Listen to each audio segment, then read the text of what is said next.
And we're live. Good morning, good afternoon, good evening, wherever you are hailing from. Sending you all warm wishes. I hope you're all doing well. I hope you're all getting ready for our new moon in Libra coming up on the 6th. Welcome to Opal Rose Oracle. My name is Amanda. It's so good to be here with you on this moon day.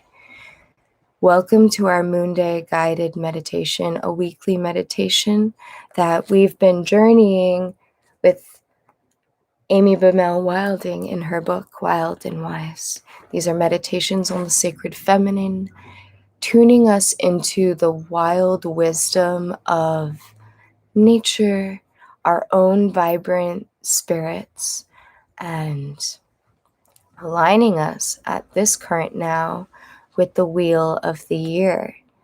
This week's meditation is actually the last in this current journey, which I think is perfect as we're in a time of release right now as we're heading towards the new moon. We are letting go and getting ready to set our intentions for our new moon in Libra. So it's actually perfect that we're going to be working on the last meditation in this book. I'm super excited to share it with all of you. So, if you're new to the channel, welcome. This is a perfect time to get water, blankets, pillows, all the things that you are going to need to be comfy, cozy, and relax into a meditative experience. We're going to begin with the opening passage, go straight into the meditation, and then after the meditation, there are reflection questions. I highly suggest having a notebook, a journal, a writing utensil, so that you can take some notes for yourself at the end of the meditation. Without further ado, we're going to begin. So get cozy.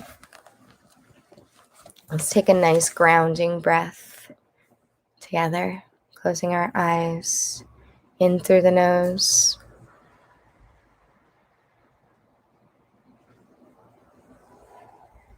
And when you're ready, exhaling through the nose.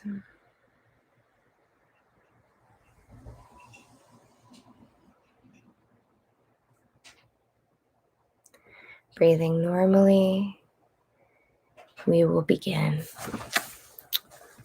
the winter spiral. The custom of setting New Year's intentions on January 1st is no doubt the Gregorian appropriation of traditional winter solstice ceremonies. The longest night is indeed a potent time to pause and reflect on the year that has passed, releasing what no longer serves us in order to make space for our seeds of intention for the upcoming year. When we align with the wheel of the year and flow with wild wisdom of the solstice, we invite ourselves to dwell thoughtfully in the close comfort of the womb-like darkness and make preparations for the rebirth of the sun. Closing your eyes, take a deep breath in and exhale completely, sinking into deep relaxation. You feel completely still in this darkness, breathing naturally. As you orient yourself to your surroundings, you feel the cold, crisp air of this winter night, and you see your breath as you exhale. You feel a candle in your hand, though it is not yet lit. In the distance, you notice a bonfire and you walk toward it. You hear the crunch of your feet through the snow, and you know instinctively, this is winter solstice, the longest night.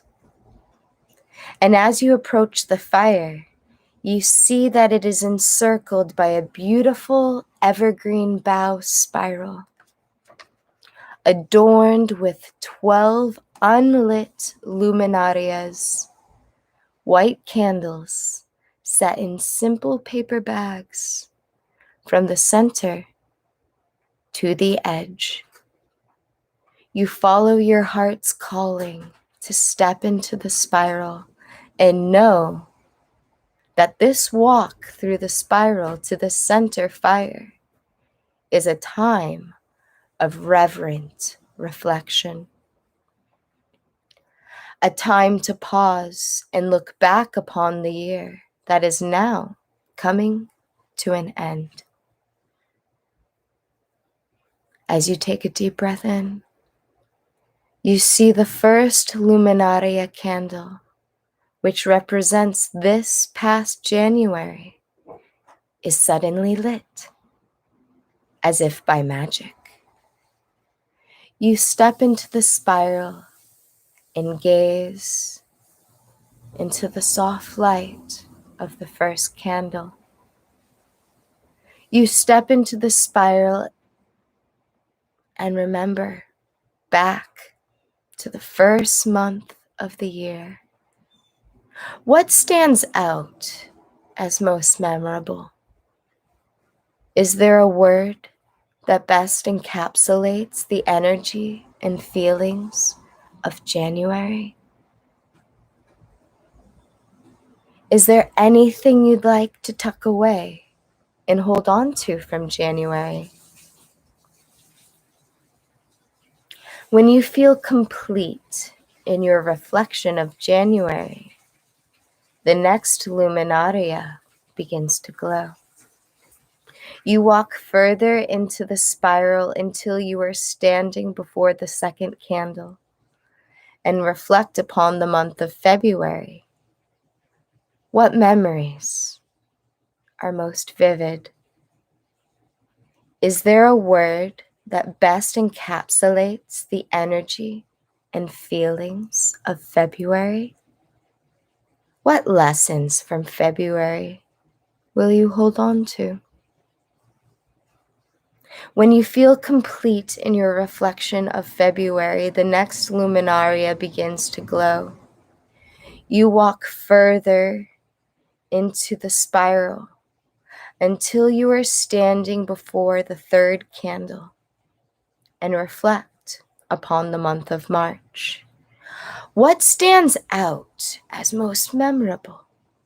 Is there a word that best encapsulates the energy and feelings of March? Is there anything you'd like to tuck away and hold on to from March? When you feel complete in your reflection of March, the fourth luminaria begins to glow. You walk further into the spiral until you are standing before the candle for the month of April. What memories are most vivid? Is there a word that best encapsulates the energy and feelings of April? What lessons from April will you hold on to? When you feel complete in your reflection of April, the next luminaria begins to glow. You walk further into the spiral until you are standing before the fifth candle and reflect upon the month of May. What stands out as most memorable? Is there a word that best encapsulates the energy and feelings of May? Is there anything you'd like to tuck away and hold on to from May? When you feel complete in your reflection of May, you step further into the spiral and stand in front of the sixth candle pondering the month of June. What memories are the most vivid? Is there a word that best encapsulates the energy and feelings of June? What lessons from June will you hold on to? Halfway through the year now, you notice that you are stepping ever closer to the fire at the center of the spiral, still holding your unlit candle as the seventh luminaria begins to glow. You pause here and reflect on the past summer, the shift in energy that comes with the turning of the year. And remember the month of July. What stands out as most memorable? Is there a word that best encapsulates the energy and feelings of July? Is there anything you'd like to tuck away and hold on to from the first month of summer? When you feel complete in your reflection of July, the eighth luminaria begins to glow. You walk further into the spiral until you are standing before the month of August. What memories are most vivid? Is there a word that best encapsulates the energy and feelings of August? What lessons from August will you hold on to? When you feel complete in your reflection of August, you step further into the spiral and stand in front of the ninth luminaria, pondering the month of September. What memories are the most vivid? Is there a word that best encapsulates the energy and feelings of summer's end?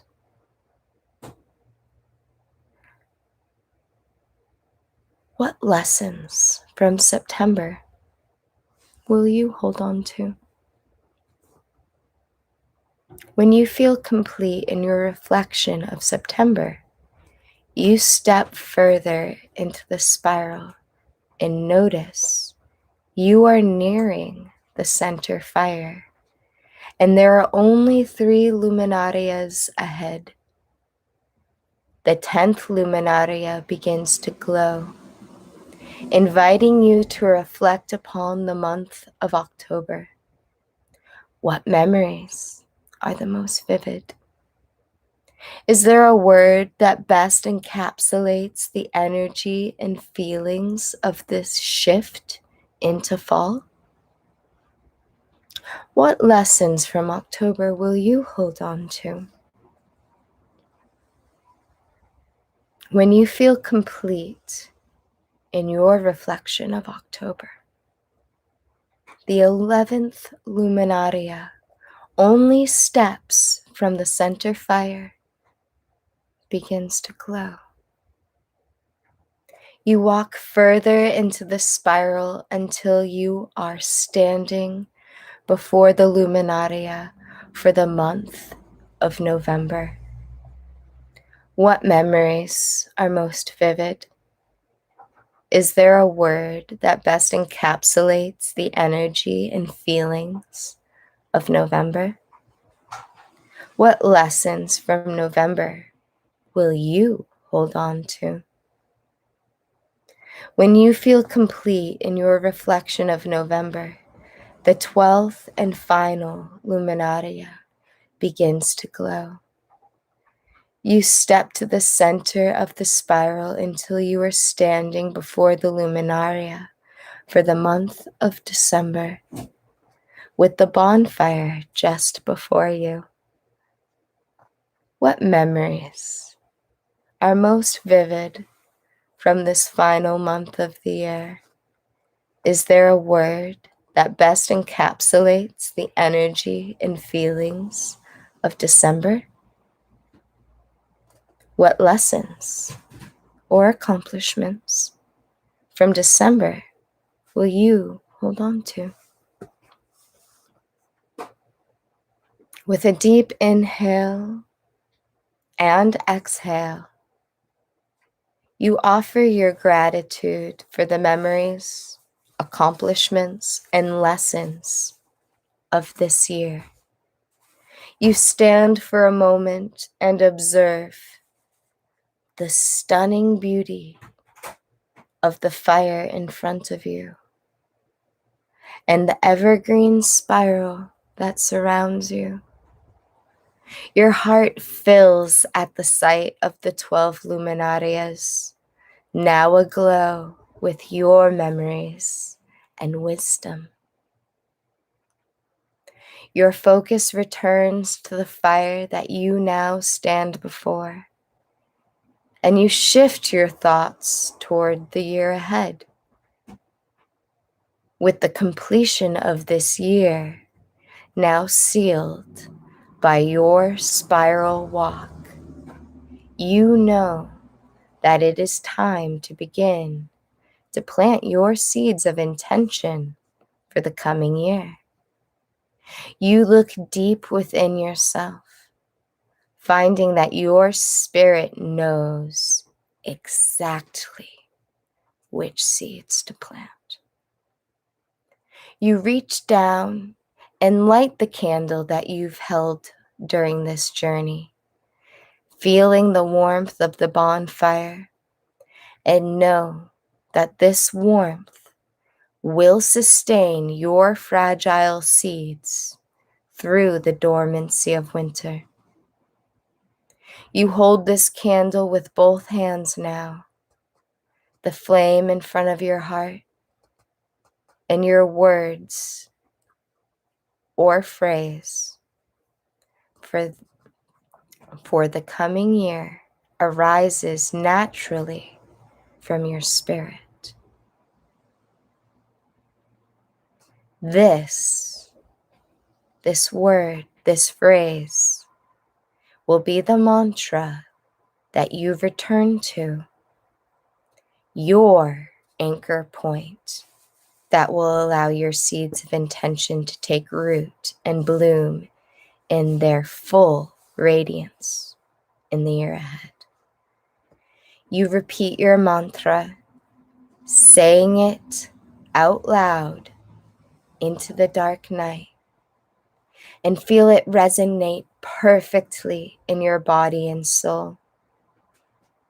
With a final nod of gratitude for the fire and the night, you turn and begin your journey back out of the spiral, focusing not on the year behind, but the year to come.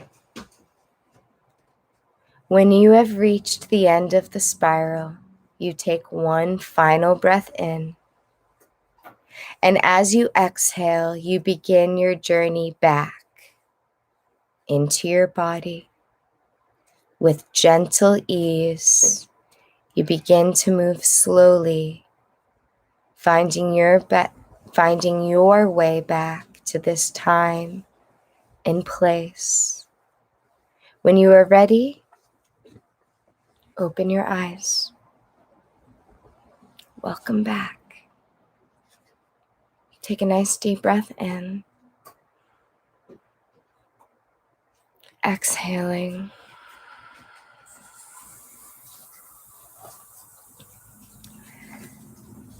And grab your journals, your writing utensil, your notebook, a piece of paper, and we'll go into our questions for deeper reflection.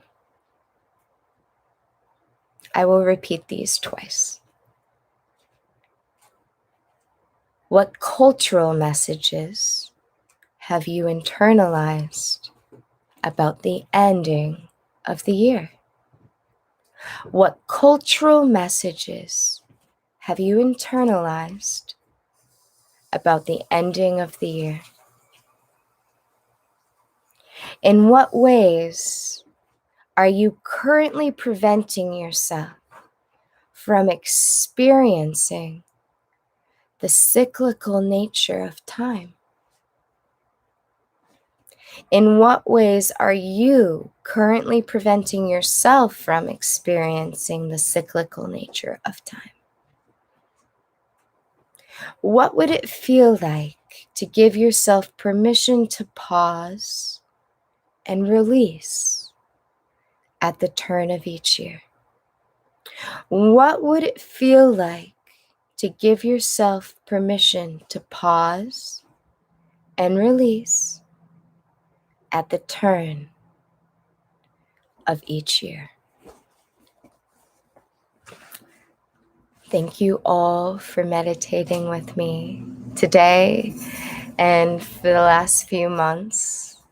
It's been a beautiful, beautiful journey with you through Wild and Wise. I really enjoyed these sacred feminine meditations, and it is my sincerest wish that you did as well. And I think it's truly, truly beautiful that we're reflecting on the year's end right now. We're in Mercury retrograde, which is a time of reflection, of release, of slowing down, of reevaluating, reframing all the RE words.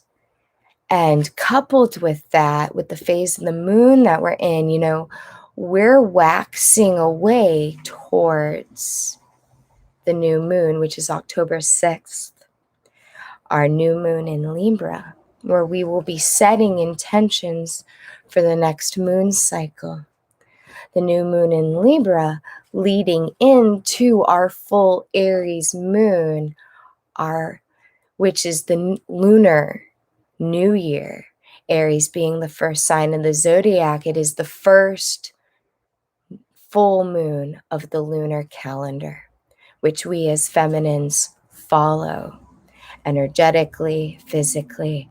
So we are at this new year in our lunar calendar where we are releasing, we are letting go of things that no longer serve us. We are reflecting on the last winter, spring, summer, autumn equinox, and the harvest time that we're now currently in. We're looking at what's come in, what we've brought into our life up until this point, what we're harvesting, the fruit of our labors thus far are really coming to a culmination point. And with a harvest comes the clearing of the fields. We pick the fruits and the vegetables, and then we clear the soil to ready it for dormancy. So this is a perfect time, especially now, Monday through the 6th, to really get clear, to clean our homes, clean our minds, clean our hearts, clean our body, mind, soul. Really let go and release and get ready to set our intentions for this new moon. I would allow yourself to dream, to allow yourself to be creative, to really reflect upon Libra, which is Venus. She's ruled by the planet It. Libra is very neutral. It's an inanimate object. It's the scale. So reflecting upon Venus and those Venusian qualities of love and generosity and beauty and family, but in the sign of Libra, the sign of justice, balance, thought, communication, music, relationships, the I, which is Aries, to the we, which is Libra. Looking at those polarities and dynamics of our lives. How do we relate to ourselves? How do we relate to each other? How do we relate to this changing dynamic world that we're living in. It's a beautiful time of year to do our autumn cleaning. So I'm going to leave you with that. I'm sending you all infinite love and blessings always, always. So much gratitude. Please like, share, subscribe to the channel. We're going to continue. We're going to be doing some new things. But this is me saying I love you. And thank you. Thank you for being with me. Thank you for being with me on this journey. I love and appreciate all of you. And I wish you all absolutely abundant harvests. Stay in your gratitude. Ground yourself in love. These next few days have kind of a dynamic potential to them. So there's a lot of Mars energy going around. So stay grounded in your love. Stay grounded in gratitude. You'll be fine. You'll be fine. Again, loving all of you. Till next time, leave some comments, share. Yeah, for PPS in the comments, please leave some feedback. What moved you? What helped you? What inspired you? I love your notes. I love your love notes. Okay? All right. Bye for now. Take care.